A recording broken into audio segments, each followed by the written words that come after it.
rubber baby buggy bumpers. Rubber baby buggy bumpers. Oh, what a to-do to die today at a minute or two till 2. Rubber baby buggy bumper. Baby, baby, baby. Rubber baby, rubber baby buggy.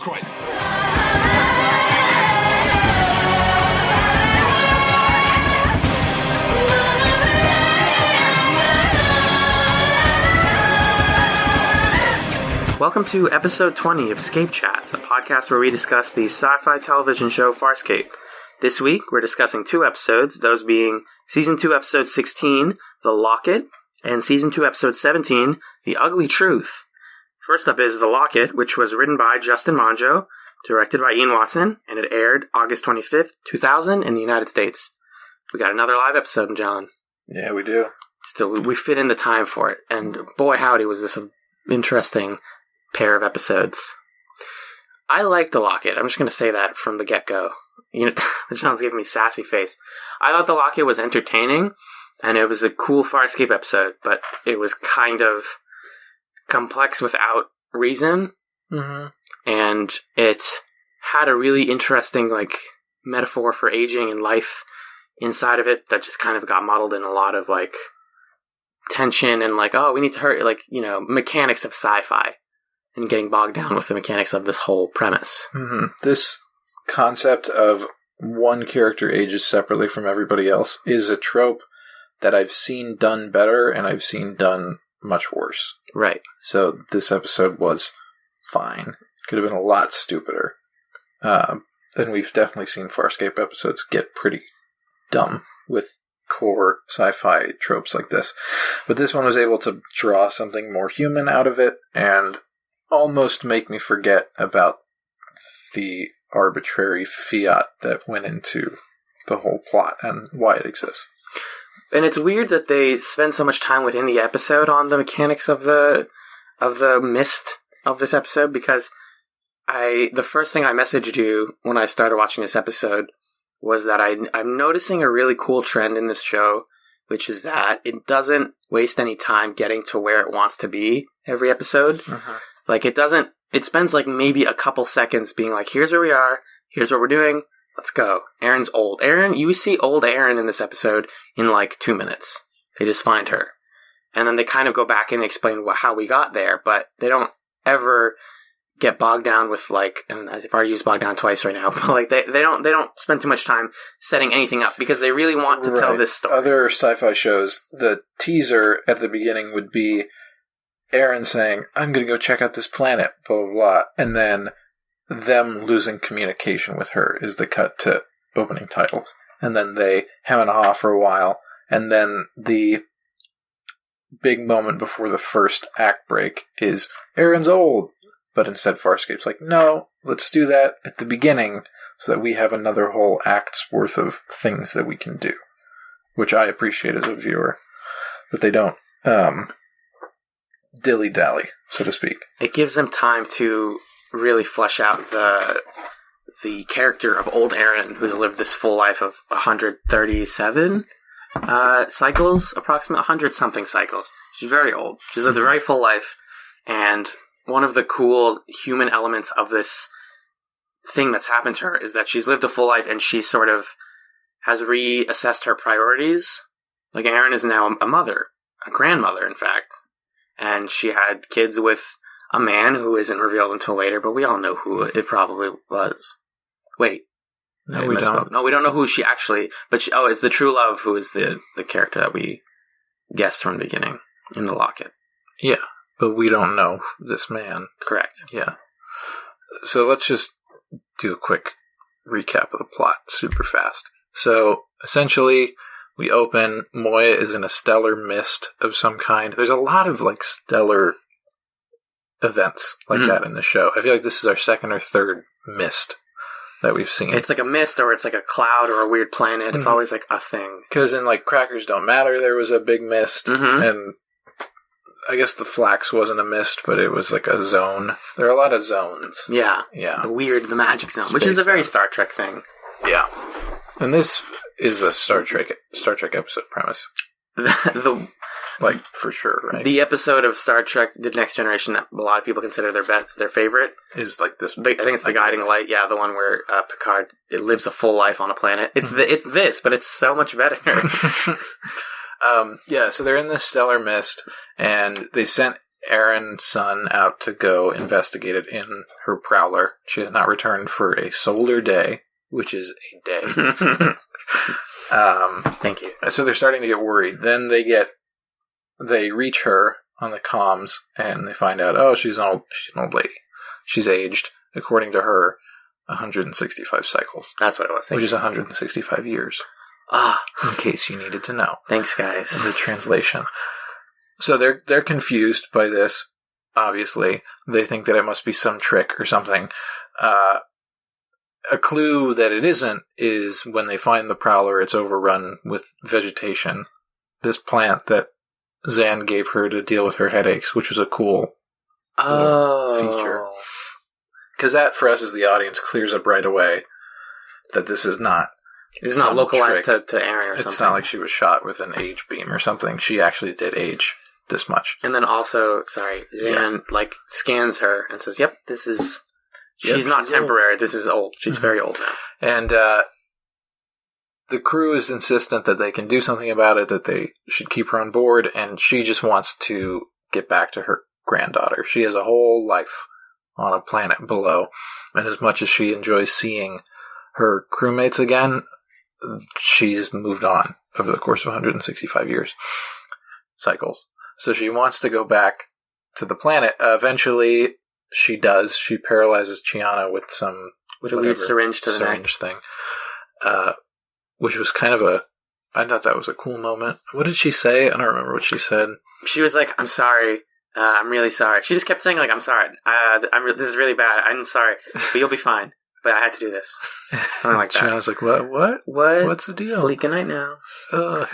So then Erin makes her way back to the planet's surface. It's this dusty, sandstormy place. It's Tatooine. Kind of, but sandstormy.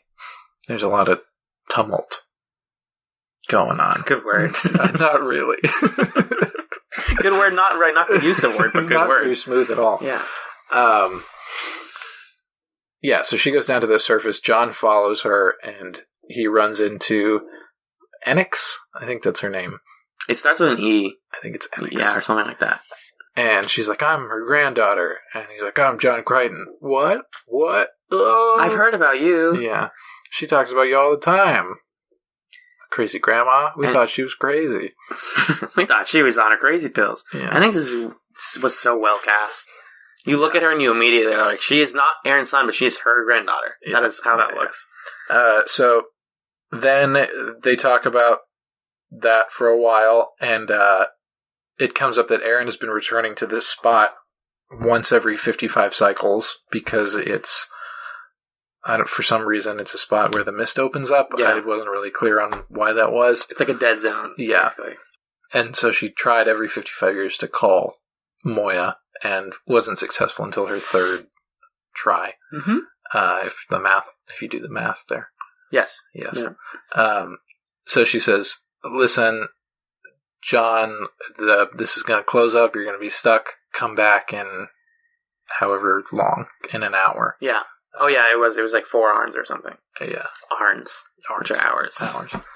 So he does come back, and then he gets stuck there as well, right? Because the hole closes up. Yeah.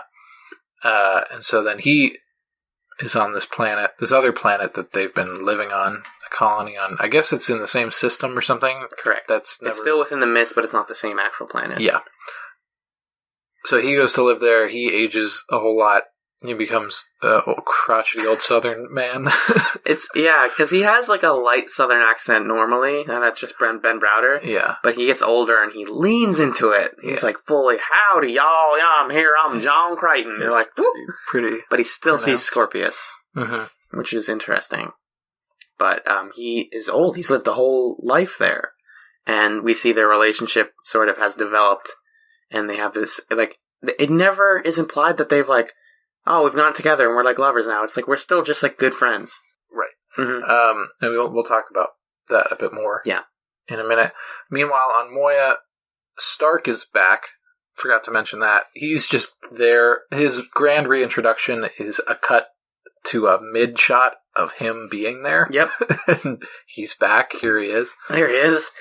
Yeah, that's another example of him, or of the writers being like, we need Stark in here for like a while, like a couple episodes, literally 2 episodes. So he's just, here he is. So, and he was on the ship. We never said that he left the ship.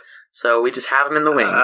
He wasn't on the ship this whole time. Was he not? No, he left. Oh, did he? Yeah, I don't remember when. I think there was a line at some point saying that he left.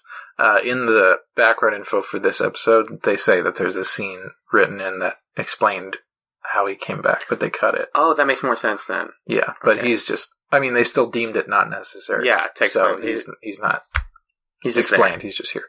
So Stark's back. He and Zan are pretty intimate with one another. Quite intimate. Yeah. And he has this idea that they're stuck in a spot where time and space have converged or combined, whatever, sci-fi, Mumbo jumbo. mist junk. Mm-hmm. He and Zan have mind sex to prove that somehow. I think what he says is, because I really wanted to understand that. Yeah. He says, if we do the Delvian, what is it called, Delvian bonding ritual or whatever, like their mind meld thing, Yeah. we will see through time and space, and we will be able to determine visually in our heads exactly what the nature of this mist is. Okay, sure. So they determine that yes, Moya is stuck in a spot where time and space converge, and they're not moving. Basically, they are out of time. So because initially you think, sorry, I hit the thing.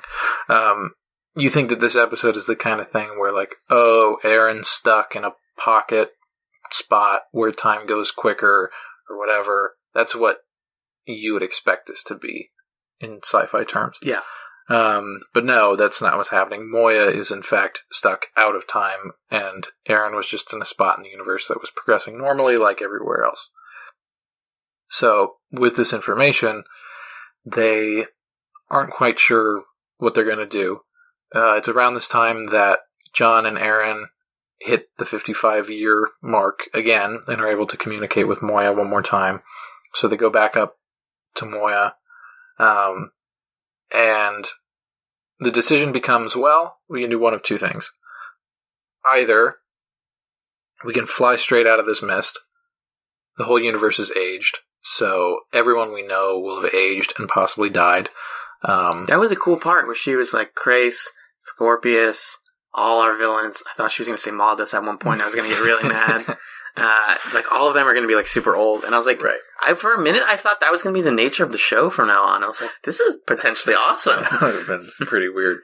I don't know if I couldn't have handled Old Man Crichton for that long. No. He was very fun in the 10-minute chunk that we saw him. Naturally. Yeah.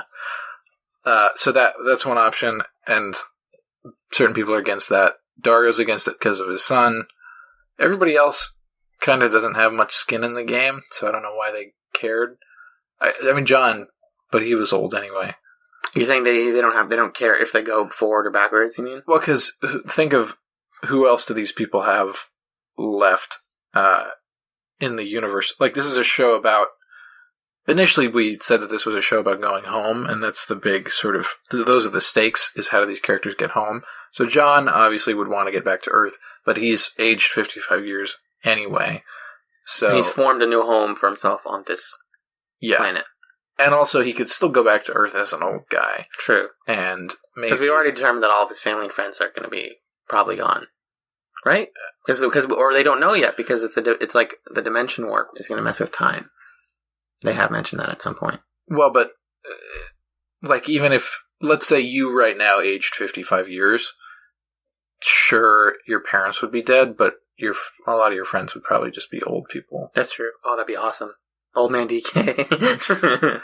Yeah, I don't know. So there's some stakes. I think the only character who really has a huge stake in it is Dargo, I think. That's what it seems like. Because Chiana, her brother's dead, and that was her family. Zan had dealt with her plot in Rashomon. She's got Stark now, so she's got a person. Yeah. And Stark, So that's what's kind of cool about the decision, and why I thought that it was really meaningful, is you could totally see them doing either one. I mean, obviously, this is a show where we know they're going to get out because the show can't just exist on this planet. Although that would be cool too. Mm-hmm. But like, they do totally have valid reasons for going and staying. Yeah, there's reasons both ways. And the other option, so the first option is they go through, they live on this planet that John and Aaron were living on. There's not much going on, but they can just kind of hang out. The other option is they go backwards. Forward in reverse. Yeah, and that would send them back in time.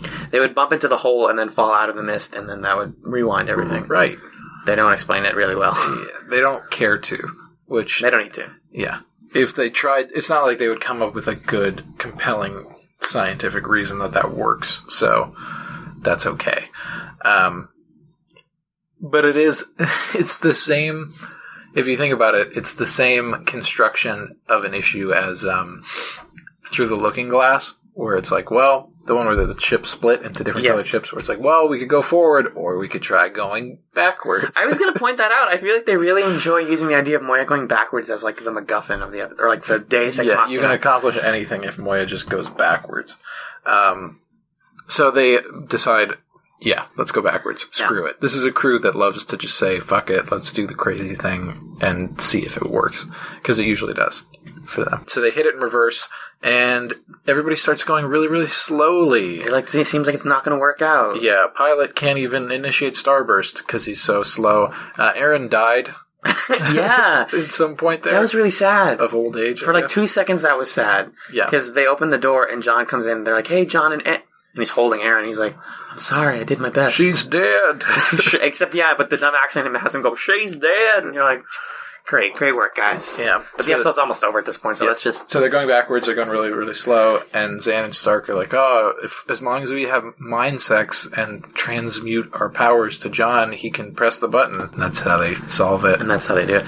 I like to think that is almost an interesting... Trying not to use the word interesting as much.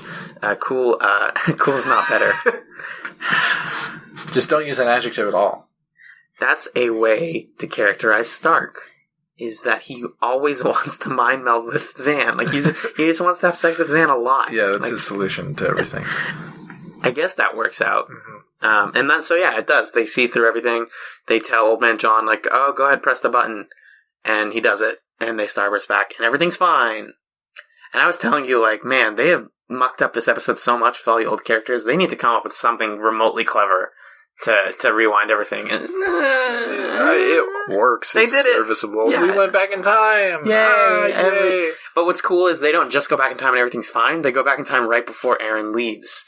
So then Zahn and Stark are like, wait, no, don't go. And then there's like a good amount of debate about like whether or not they should. But there's like 2 minutes left in the episode, so you're like, where is this argument going to go? Zan's like, I don't think we should go. And then Dargo's like, she should absolutely go. And you're like, she's not going to go. That's the episode. Yeah. Come on, guys. And then the episode kind of falls apart in these last couple scenes just because I felt like they really structured it awkwardly.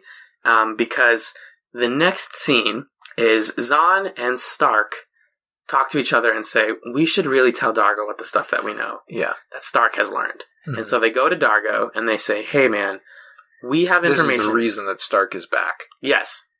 Stark has information that leads us to realize... That's a fun hat that I didn't notice we had here before. It's a witch's hat jammed in the doorway. Was it just now jammed in the doorway? No. It's been there the whole time. Oh. What a creepy thing. Yeah. I love it. They say, like, yeah, we found out that your son, or we have a picture of this guy, who is probably your son, and we've heard his name is Joffrey, is a slave on a weird merchant planet.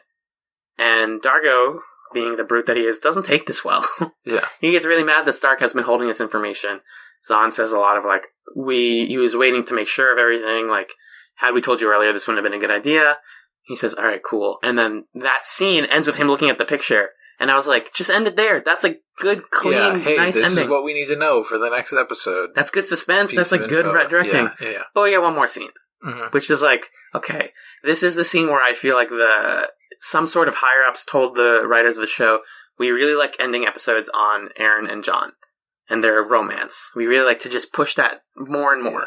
So the episode ends with the two of them being like, man, today was weird. I feel like we like had like something happened between us. And they're like, no, it was probably nothing. But like, what's this thing I have? And it's the titular locket. which Aaron had.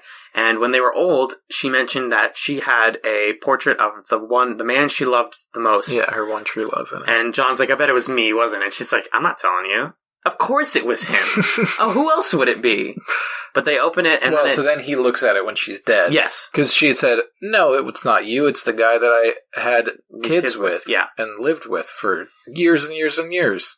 That's my true love.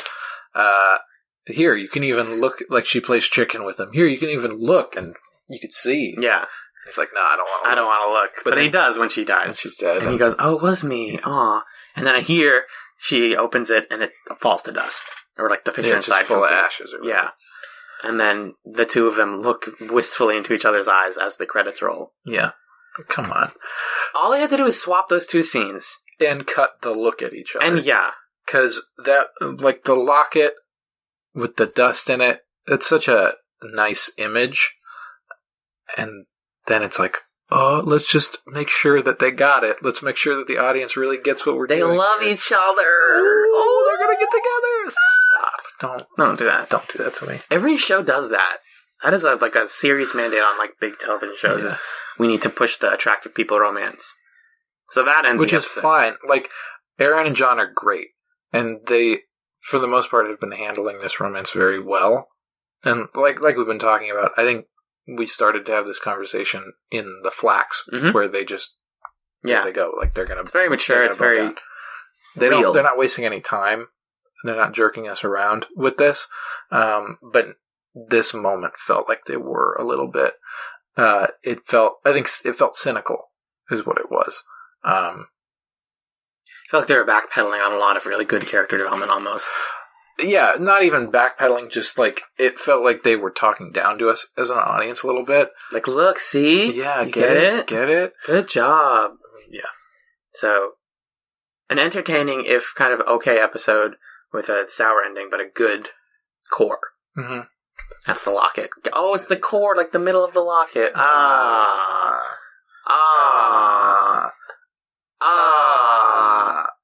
Kid. John, tell me all about the background information for the Locket, please. Please? I will. Thank you. We should really vet these before we read them. That's okay. I've read them before. Okay. Paul Goddard. Stark. There was, like I said, there's a scene explaining why he'd returned, but it was cut. And the scene would have also established the romantic connection between Stark and Zan, but I don't think we needed that. We got it. Yeah. It was pretty clear. He walks up to her when she's praying in this episode, and she's naked. And he doesn't walk up behind her, he walks up in front of her, and then totally looks at her. I forgot to mention that. He goes, oh, yeah. He's like, alright, good, you got boobs. That's good to check on. Great. Oh, Stark. Claudia Black took her inspiration for old Aaron from Katharine Hepburn's performance in On Golden Pond, which I could see that. This was the first time they used a technique called hot flesh to create the old age makeup. It's like a makeup technique? Yeah, it looked okay. I mean, it almost didn't look like Aaron in parts, which was kind of cool. Yeah. But it was clearly they kind of looked like alien creatures. Yeah. Which, whatever. I don't think I've ever seen old age makeup and been like, that looks like an older person. Yeah, I mean, I haven't seen Benjamin Button. That was the one that a lot of people said was great. But I think that was CG, if I'm not mistaken. Like CG done. If we're going to talk about great old people makeup, that's the next episode. But more background info. A Crichton aged about 50 was created using just makeup, but the scenes were cut from the final episode. I don't know what that means. So maybe they used... Oh, like not 100, but like at 50. Like he was a little bit older. Oh, I see what you're saying. Yeah. Oh, I see what you're saying. That would have been too many scenes. Yeah. The outdoor scenes were filmed at Sydney's Centennial Park. Oh, nice. In Australia. Mm-hmm. It's a nice park. Yeah. The scene where Chiana gave Aaron the locket was scripted but never filmed. Okay. So she filled that locket with the picture later? Yeah. It was, in dialogue they said, like, oh, that locket was given to you by Chiana. Or like, she stole that. She stole it. I thought she bought it from Yeah. That's, the more important person giving you the thing is Zan giving her the plant. So it's good that they showed that. Yeah. At the end of the episode, they were like, by the way, Zan gave me a plant for my headaches. Mm-hmm. Goddard was aware that Stark would be rejoining the crew for a period of time when the episode began filming. Of course. Like, why would you? What? I didn't know that was information.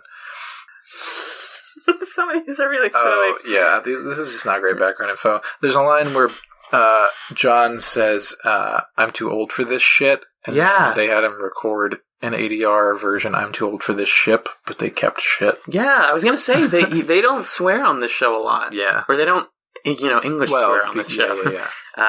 So that was weird. And it's like a cable show, because it was on Sci-Fi. So you get one of those a season, I think. Something like that. Yeah.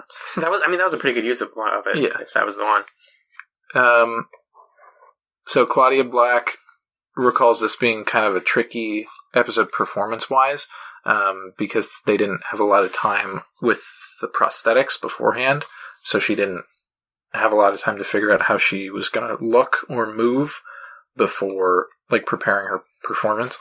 But I think she pulled it off, and this just goes to show that Claudia Black is a fucking professional, obviously. She has range. Yeah. But yeah, she did a fine job with it. Mm-hmm.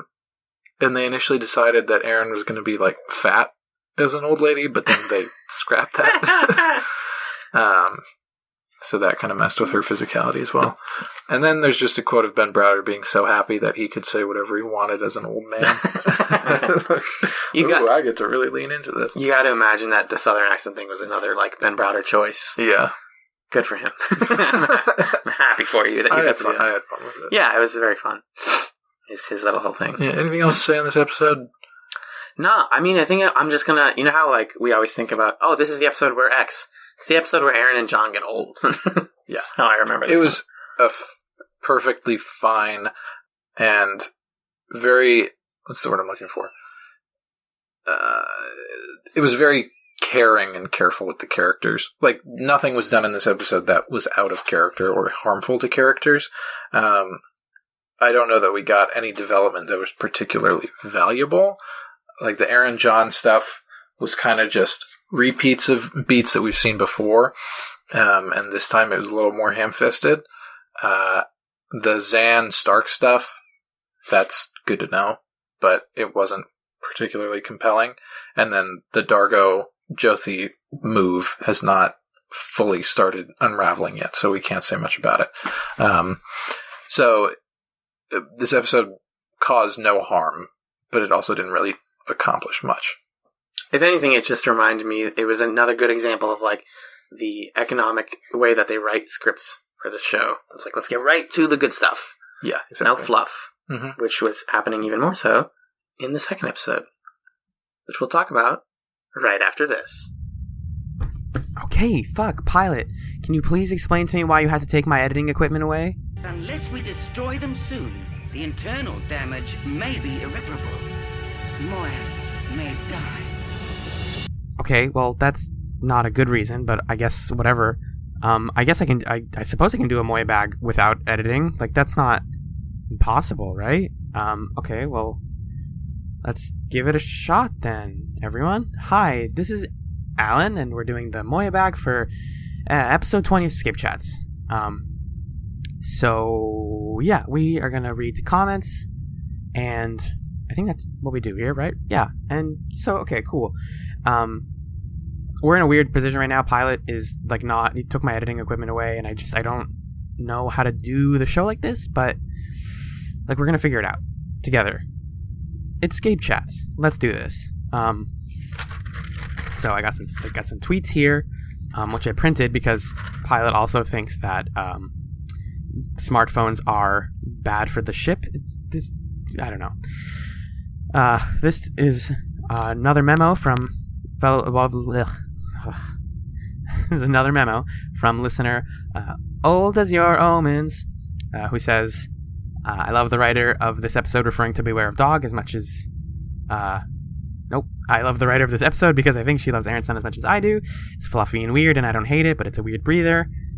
Mama Aaron yelling at the Vork. Commands Planet episodes when they do Commerce Planet, when they do Commerce Planet episodes later are boring. That's what they leave to fanfiction, which that's a good point. No universally good episodes of Farscape, which I really think is interesting. It's a shitty show up until now. Liars, guns, and frelling money, though, turns it into a good show. And this is one of those episodes that's more disorganized than usual, where they literally don't get a script at all until the last day. The director has to go, okay, dudes, let's do a thing. Ben's go-to is watch Claudia and do whatever she's doing, and Claudia's is obviously watch Ben.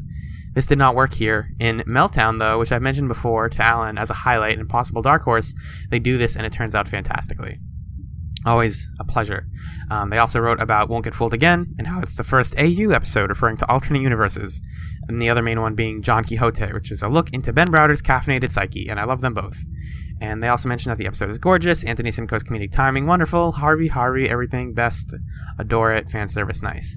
And next week, referring to this week, fanfiction, the growing old alternate universe, complete with old age death, which are all wonderful things. Thank you to Old As Your Omens for sending in another memo. I think that's the only tweet I had written on here. Oh god, I can't even edit out the ums. Pilot, come on. What? And then I pull up like the Reddit comments, right? Oh fuck, what did we have? What did we have this week? Well, we got top comment from Red Kurth, which says, I find that Won't Get Fooled Again makes Look at the Princess more interesting in retrospect. Every time I watch the trilogy now, I find myself wondering what Prince Clavor and the rest are going through when the Scarin is interrogating them. It's kind of a fascinating thought since you really had no idea what they were going through at that point, which I find really interesting, just like taking the one-off episodes of from one time and making sort of reframing those to be about another thing. I don't know what I'm saying. Editing makes me sound smart. Blue Blaze Spear has a long comment talking about breakdown of Beware of Dog being really accurate. If you clip out the parts of Crichton seeing Scorpius, the episode is nothing but standard sci-fi fare. And they agree with me about the Chiana Dargo romance and how it never works for them. They like two characters, but it feels weird and contrived. Agreed. Thank you for being on my side. But I think I get what they were trying to do. I think they didn't want the only romance driving the show to be the one between the humans, which also good point. Fictional show. Won't Get Fooled Again. Decent episode, and you guys covered it well enough. No need to break it down. You mentioned that this showed how bad the villains are in Farscape, which is true. Maldus is terrible, and the Delvians from Rhapsody in Blue didn't even feel like a proper enemy. But to be fair, Crichton wasn't rattling off all his major enemies, just the ones who had proven that they had power to mess with his mind. But bigger than that, I don't know that Crace was that great of an enemy either. Just a raving lunatic who displayed his inability to find, capture, and cure and kill Crichton. The character he becomes with Talon turns out to be far more interesting. Scorpius' compelling enemy, don't want to give too much away at this point, but a viewer can intuit that he has larger machinations in motion for Crichton, and as such he manages to be a menacing character even though we hardly see him. And Scorpius is great. And then the other comment in here was just someone asking for a list of all the episodes because the Simplecast interface is not amazing.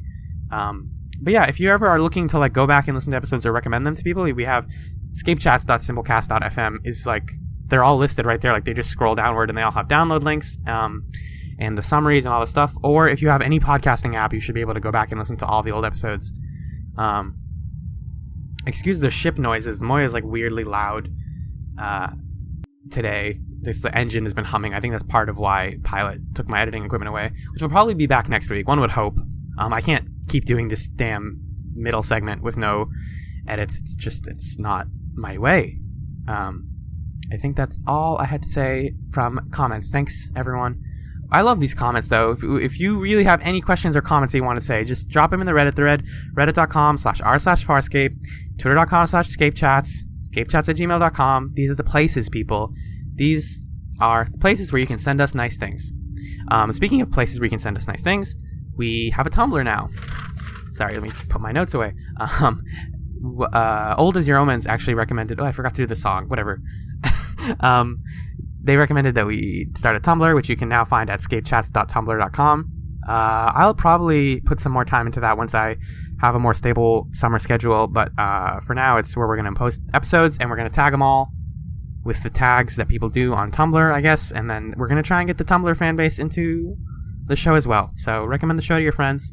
I guess review it on iTunes and Stitcher. That's the other one, if that's something you're into. And spread the word, because we're getting into the back end of season 2, and I'd like us to get some listener boosts as we get into the really good stuff. John and I recorded the season 2 finale finally a couple days ago in person. It's a very good episode, I think, of ScapeChatz and also of Farscape. And we're gonna do the recap soon, hopefully very soon, and then season 3, and it's gonna be great. I think that's everything. I don't even have a computer to look at notes right now. We're doing it all analog today, folks. Except for these microphones, I guess. But, yeah. Pilot, I need my editing equipment. This is bad. Sorry. Thank you for listening to the Moy Bag. Enjoyed the discussion of, let me see, The Ugly Truth. That's the one. Bye-bye.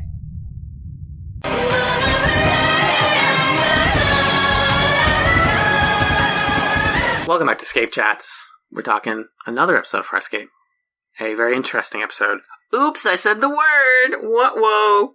This episode in particular was Season 2, Episode 17, The Ugly Truth, which was written by Gabrielle Stanton and Harry Worksman Jr., a combo that we have seen before.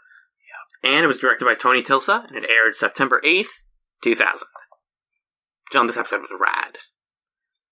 I kind of liked it. You told me that before I watched it, you said it was a Rashomon episode that they did kind of sloppily. Or you said they didn't do it super well. I don't know that that's what I intended, if that's what I said. Mm-hmm.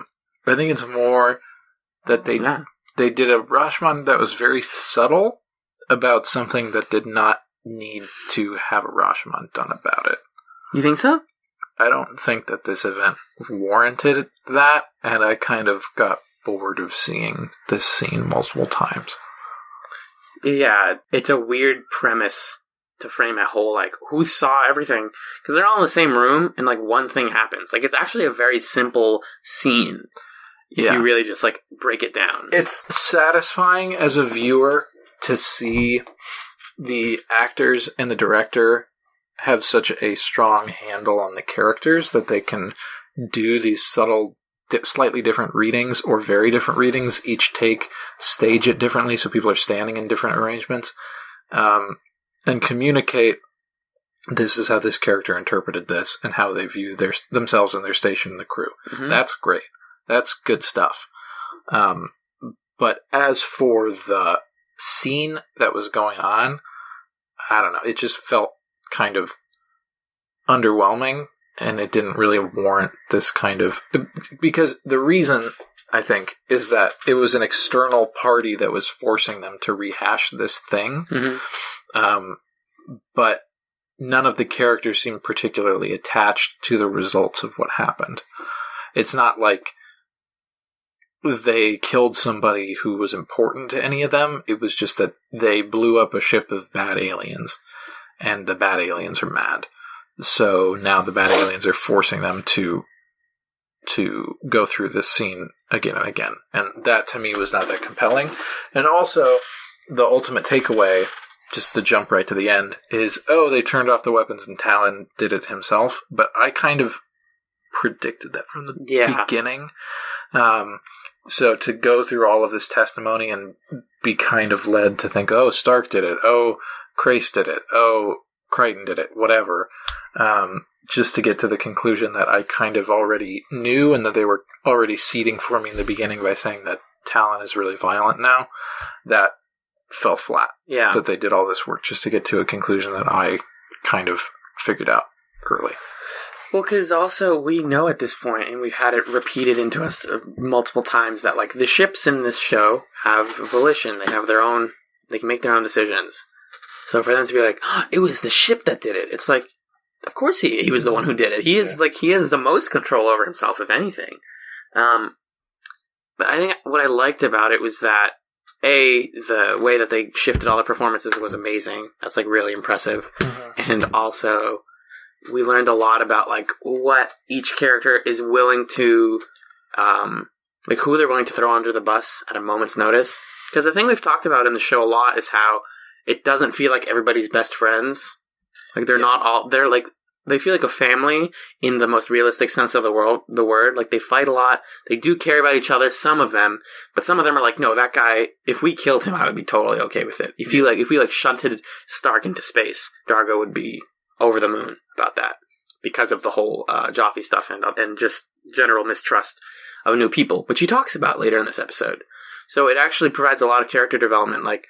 In a perfect scenario, if everybody on this show liked each other, this episode would have been done in 5 minutes. Everyone would have told the truth, like Aaron said, and the aliens would have been all right, it was nobody's fault, sorry. But nobody told the exact truth. Partly because they're not all great at remembering things, and partly because some of them had agendas. Well, but also I find it... but that being said, even though people have agendas, I don't think that in the moment of confessing, any of them lied to serve their agendas. I think, for the most part, they were faithfully representing what they saw. And what they saw was steered by their agendas. Okay. Sure. Also, though, what would have been accomplished if they all had said, it's nobody's fault? I don't think the aliens would have been content. They weren't content with that explanation. So I don't know what they expected to gain, the crew expected to gain from that. Well, I think these are the conversations that the writers had to have. Because if you're going to say, we've set this episode up so that someone is going to have to take the blame for this incident, because that's how justice works. If they found out that Talon did it, what are they going to do? They're going to kill Talon? But he's gone. Exactly. That's my thing. So then they're like, okay, we need someone, so then it has to be a noble sacrifice, because they can't fairly imprison anyone. There's nobody on the crew alive to fairly imprison, because it was Talon. So then that's the reason that we have the sacrifice at the end. It's because, like, well, we kind of wrote ourselves into a corner, and we can really easily get rid of this character who's starting to feel like dead weight. Right, so that's the other problem I had with this episode, is that the stakes here are one of you is going to get executed, which is not believable stakes. I know that this is cheesy to use the sort of meta-narrative argument of you're not going to kill one of the main characters right now, but you're not. You're not going to kill one of the main characters over this issue that just sprung up this episode that's totally arbitrary, that has to do with these characters we've never met and we're never going to see again. That's not how this show constructs death. This is a show that I can see killing a main character under different circumstances. Sure, easily, because it's a show that doesn't shy away from big plot moments like that, but I did not realistically anticipate that Aaron was going to get killed, or John, or Zan, or Dargo. And then they have to cram in right before the end Stark being like, oh, wait a minute. Is it like a dissolve thing? Oh, I could come back from a dissolve thing. Maybe, Easy. probably. Yeah, I don't know. It could happen. So then that also kind of, like, takes all the stakes away from his death, too. Which already didn't have a lot to it, because he had left a while ago. We didn't care. He's been back for one episode. He's been back for an episode for the purpose of telling Dargo something, and he told Dargo that thing. So now he's just here. Exactly. And he could die. He's great. I like Stark fine. He's cool. But we haven't had the time to form an emotional connection with him, or to care about him more than the other characters. So, yeah, I don't know. That's my issue with this episode, is that it just doesn't... It isn't built in a way where I feel like I have anything to hold on to. And it's a great exercise for the actors and for the director.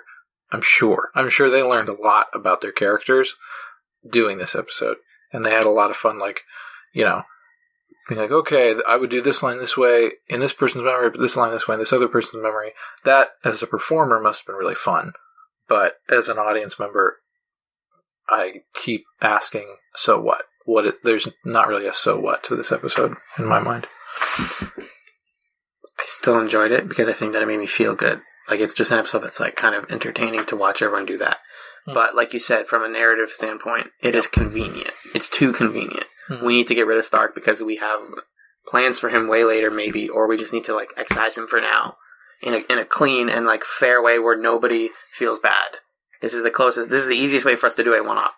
Because what you were saying when I texted you about my whole thing about how, like, Farscape doesn't waste any time setting things up, you were saying that's a really good thing for when you want to rewatch episodes, because you never have to, like, watch it previously on or be like, okay, where are we? Who is everyone? Yeah. Things just happen. And, like, that is evident from the moment this episode starts, because this episode starts with no theme song. Grace is yelling, and the scene that is being retold has already started. We were just dropped in right away, and Grace is yelling at Aaron about, you know, this is my way of getting us to get into the plot, because I had questions about it.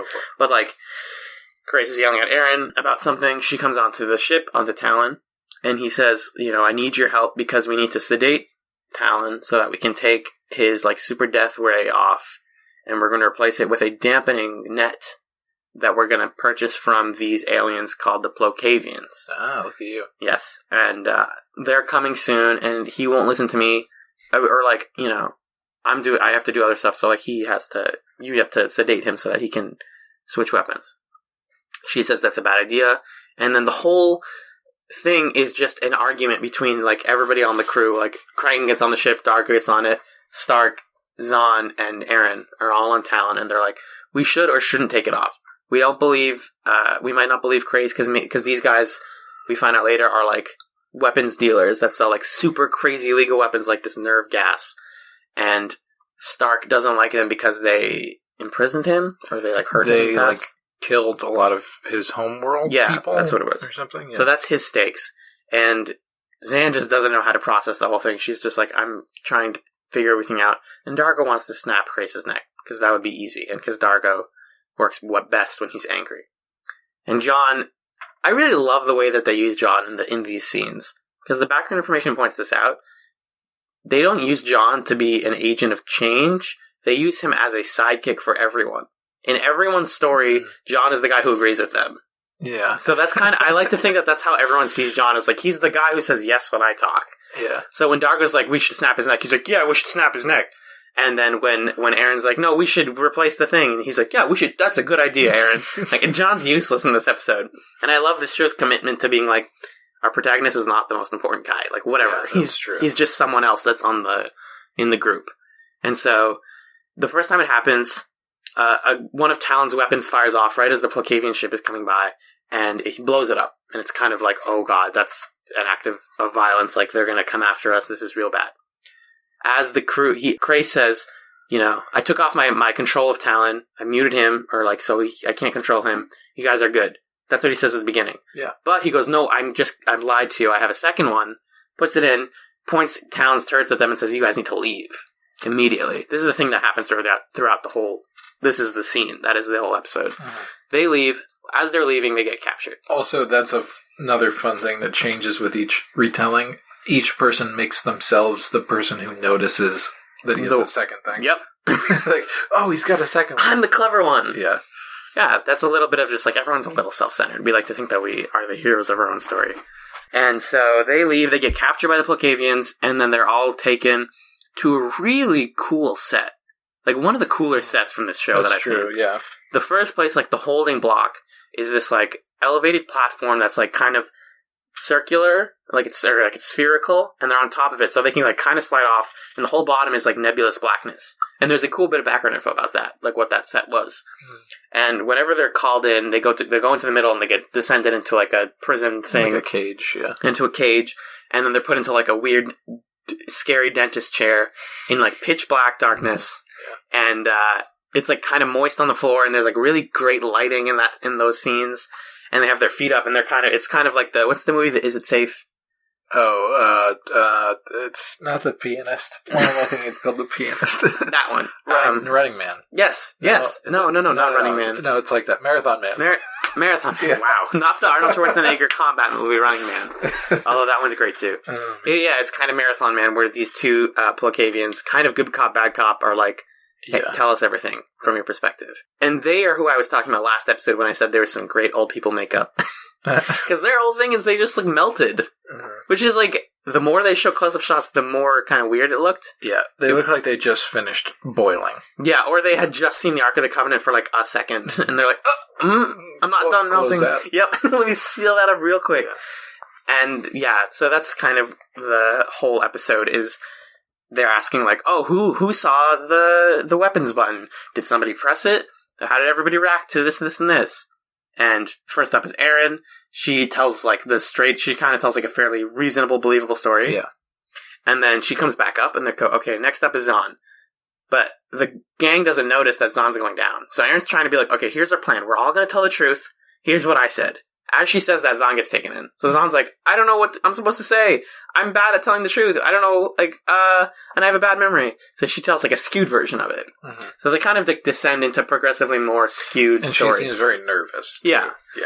So you're like, she could be lying about everything. And then you're, like, doubting how the scene even played out correctly. Mm-hmm.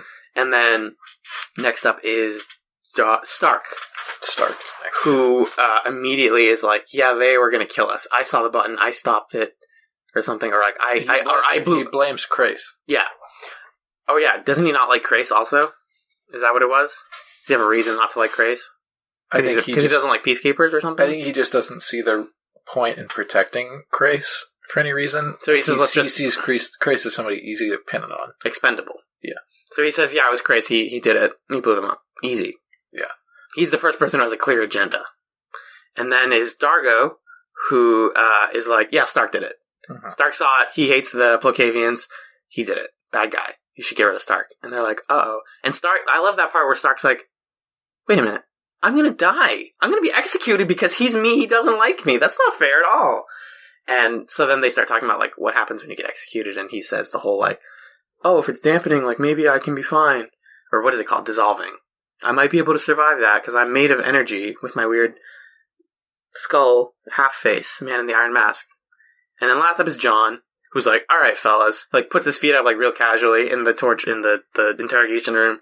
He's like, "Here's how it happened. Here's how I know everything happened. A lot of people don't like each other. You guys got to listen to me. Everything went like this." And he kind of, but like, what does he say? Because he still doesn't get it right. I think he just suggests that like nobody did it. He says that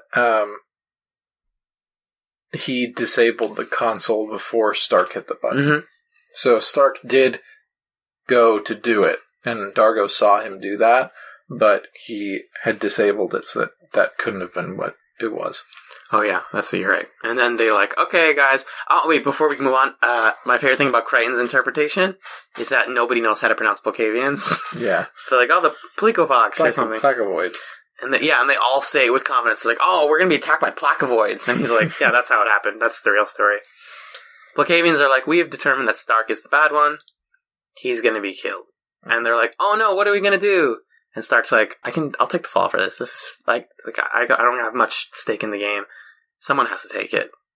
The Talon has left at this point. Mm-hmm. Moya has left at this point. The B plot in this episode is worthless. Chiana and Rigel are like rummaging through people's stuff. Is that also in this episode? Or is that in the first one? Just in the first one. I don't remember what they do in this one. They definitely do something in this episode that's worthless. And then Stark's like, "Okay, I'll try. Maybe I'll be able to survive this because I'm made of energy." So he gets dissolved, which is a really cool effect. He like gets put into the cage thing, and then just like boom, like light pops out, and he just like fades sideways into light. Mm-hmm. And you're like, oh, Stark's dead, probably. Maybe, but there's some implications in this episode that his being is part energy, so maybe that's not such a bad thing. Maybe he's just around, and yeah, maybe it's just a different form for him to take. Yeah. Do you think he's going to come back in some form? Yeah. Me too. Why would they suggest that if he wasn't going to do it? Yeah. So we find out back on Moya that what really happened was, like we said earlier, John disabled the control panel. Yep. Stark tried to press the button, didn't. Talon fired of his own accord because Talon scanned the ship and was like, "Hey, Moya, what's on that ship?" And Moya was like, "Well, son, deadly nerve gas. That's deadly nerve gas. We're not allowed to transport it." And then Talon's like, "Oh, all right. Thanks, Mom." Pew, pew, pew. Kaboom. Good. So Moya felt bad. Yeah, there was a lot of that. Oh, that's what they did. Moya left them to go look for Talon. Yes. That was what the whole B-plot was like, yeah, we can't wait much longer. We're gonna go. And then Chiana was like, What are you doing? Like, come on. Everyone we know is here. Like, let's just go back. That keeps happening on this show where Moya's like, "I gotta go, guys." Yeah. Moya's always in a hurry. I guess because she has a spaceship. She has to, that's her job, is to go places. Yeah, so fun touches in each one. I enjoyed when we got to, I think one of my favorite moments was when we got to Dargo's, and in everybody else's stories thus far, Dargo was like standing in the back and being like, "Oh, Grace, you suck." But in Dargo's, he's like in the front in this formation. Like action pose in front of everyone. Yeah. And yeah, John he's in different spots depending on who's telling the story. That's true. Because for Dargo's, he like comes up and stands next to him. He's like, yeah.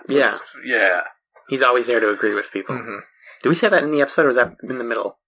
Mm-hmm. Did I say that in? You said that in the episode. Yeah. Okay, good. We do in between things real briefly, and I was forgetting if I had said that earlier. No, you said it.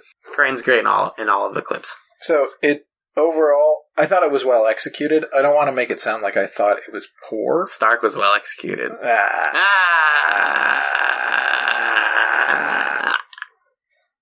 I just executed Alan also. So great. I thought it was crafted quite well, but at its core, it's an episode that isn't built in such a way that I feel that it needs to exist. At least the Locket, it doesn't accomplish much, but you can see at its center, it's telling a story that's trying to drive at something about John and Aaron. That there's a long-lived bond between them that can last over this many years. And it's not necessarily purely sexual or whatever. It's partly platonic, partly romantic. It's pure. There's something to it. And even though we've kind of known that for a while, and the episode doesn't really astound us with that revelation, at least it's saying something. This episode, it's not really saying anything, to me at least, that is warranting this sort of grandiose structuring of an episode. Like, I think this show could have done a Rashomon. That is what is really bugging me, is that this show could have done a Rashomon in a different scenario that would have been fascinating. Would have been really, really cool. And instead they just kind of do it on an episode where they're in Talon, and that's what we see multiple times. So, like, imagine if Scorpius had been the interrogator for a Rashomon type setup. That would have been cool. But John resurrected me from the dead. Thank you. I was not allowed to talk. Yes, I agree with everything you said. I was just talking to a corpse. Yes. Which is my ideal podcast setup. Because then I can just say whatever I want. I let you say whatever you want, mostly. I know, I'm just joking. I just want to go. I just want everything. But John, can you read me some background information about this episode? I can. Here we go. Did you know this episode was inspired by the Japanese film Rashomon? I got brain fluid seeping out of my mouth there for a second. Whoops, let me catch that. Yeah. So the actors kind of marked up their scripts to determine how they would be saying each line depending on who was narrating. I like that. Yeah. I think somewhere in here it says that they worked out a system of like, oh, I say it like this in this one. They had like 3 different ways. But they would write at the top of each script, like, you're doing this line, you're doing this character's perspective, here's the general way you should be reading it, and they figured it out from there. So, like, Stark, for example, in the first couple stories, he's cool and calm and collected, and then in Dargo's, he's, like, crazy. Yeah, he's like, guys, we gotta go! Ah! Yeah. According to... This is a weird piece of background info. Okay. According to Claudia Black, the production was not helped by the fact that most of the cast and crew had seen Galaxy Quest the weekend before shooting began. I don't know what that means by not helped. I haven't seen Galaxy Quest. It's like... I looked it up because I had always thought Galaxy about Quest was a movie that was bad. No. But apparently it's like a cult. Yeah. Yeah. I've heard good things about it, because Alan Rickman's in it. Yeah, I think I'm mixing it up with something else. Battlefield Earth, maybe? No, I don't remember. Starship Troopers? The remake of Danger, Will Robinson. Oh, the Family not the Family Robinson. Lost in Space. Lost in I Space. think I mixed it up with the remake of Lost in Space. There was a remake of Lost in Space? Yeah, wasn't there with Joey Tribbiani? What are you saying? What's his... Yeah. I love Lost in Space. Or maybe Matt LeBlanc is in Galaxy Quest. I'm getting it mixed up. I don't remember.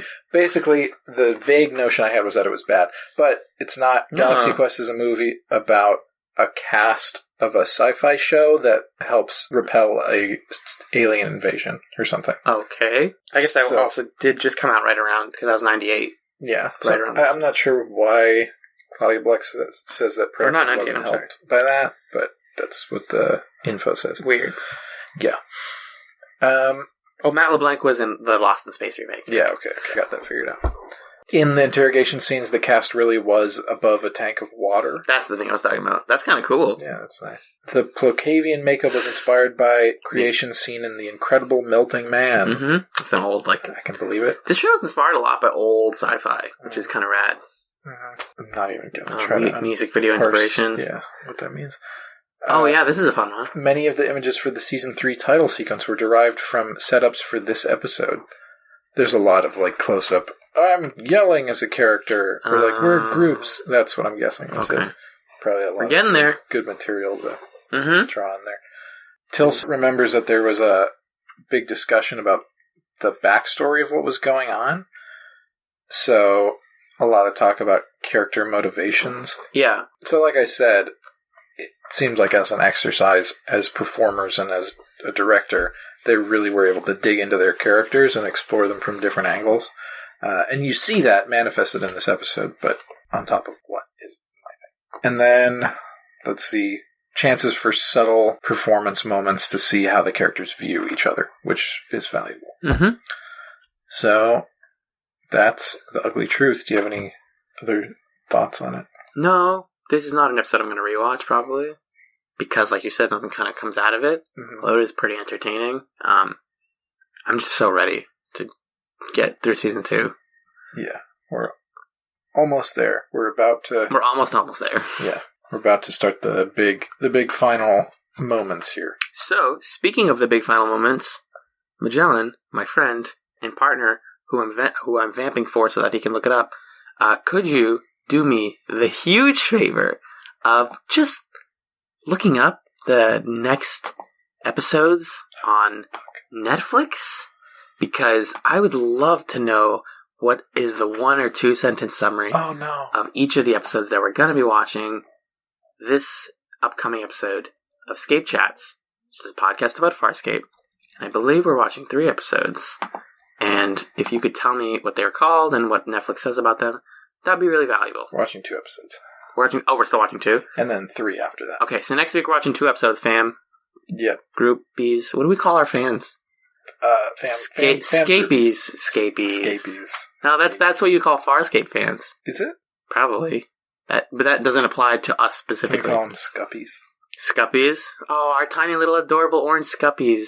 Swimming around in the nebulous fish water of space. Yep. Great. Thank you. Okay, so the next episode we're watching is called A Clockwork Nabari. Great name. Episode 18 of Season 2. Aaron and Rigel bring onto Moya 2 Nabari survivors of a Peacekeeper attack. The Nabari mind cleanse the crew, and only Crichton is unaffected. I don't like episodes that focus only on John. Yeah. But what's the Nabari? Do we know what those are? Chiana. Ooh, blue people. Yeah. I like that. And then... Well, I can't see the full title here. That's a problem. Oh, yeah. Because I know it has a subtitle. We're watching part 1 of a 3-parter. We are. It's Liars, Guns, and Money Part 1, Season 2, Episode 19. Stark returns. So. Oh, that was fast. He's back. Stark returns with a plan to buy slaves, including Dargo's son, Jothi. He proposes that the crew rob a shadow depository run by Natira. It's hard. It doesn't tell you which one's part 1. Is this episode 19 or 18? Oh, no, this is... 19. Yeah. It's Liars, Guns, and Money, a not-so-simple plan. I hope that they do the whole soundtrack for this episode. Just like this new What's New Scooby-Doo. So Not-So-Simple Plan is the second episode we're watching next week. Great. That sounds like a really fun one. But that's part 1 of 3, so you're going to have to probably end with a weird cliffhanger and then be held on the edge of your seat until 2 weeks from now. Thank you, dear Scuppy, for listening to ScapeChatz episode 20. I've been Alan, and I've been here with Magellan. Thank you for joining me, Magellan. You can email us questions and comments at scapechatz@gmail.com, spelled just like the show is, scapechatz with a Z @gmail.com. And you can follow us on Twitter. I'm at Alan Ibrahim, ALLENIBRAHIM.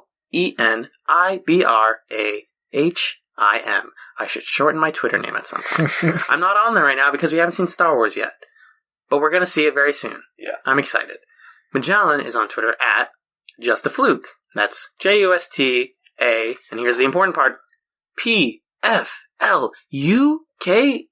And that's where you can find us online if you want to just be like, hey, you don't call us Scuppies, that's vaguely racist.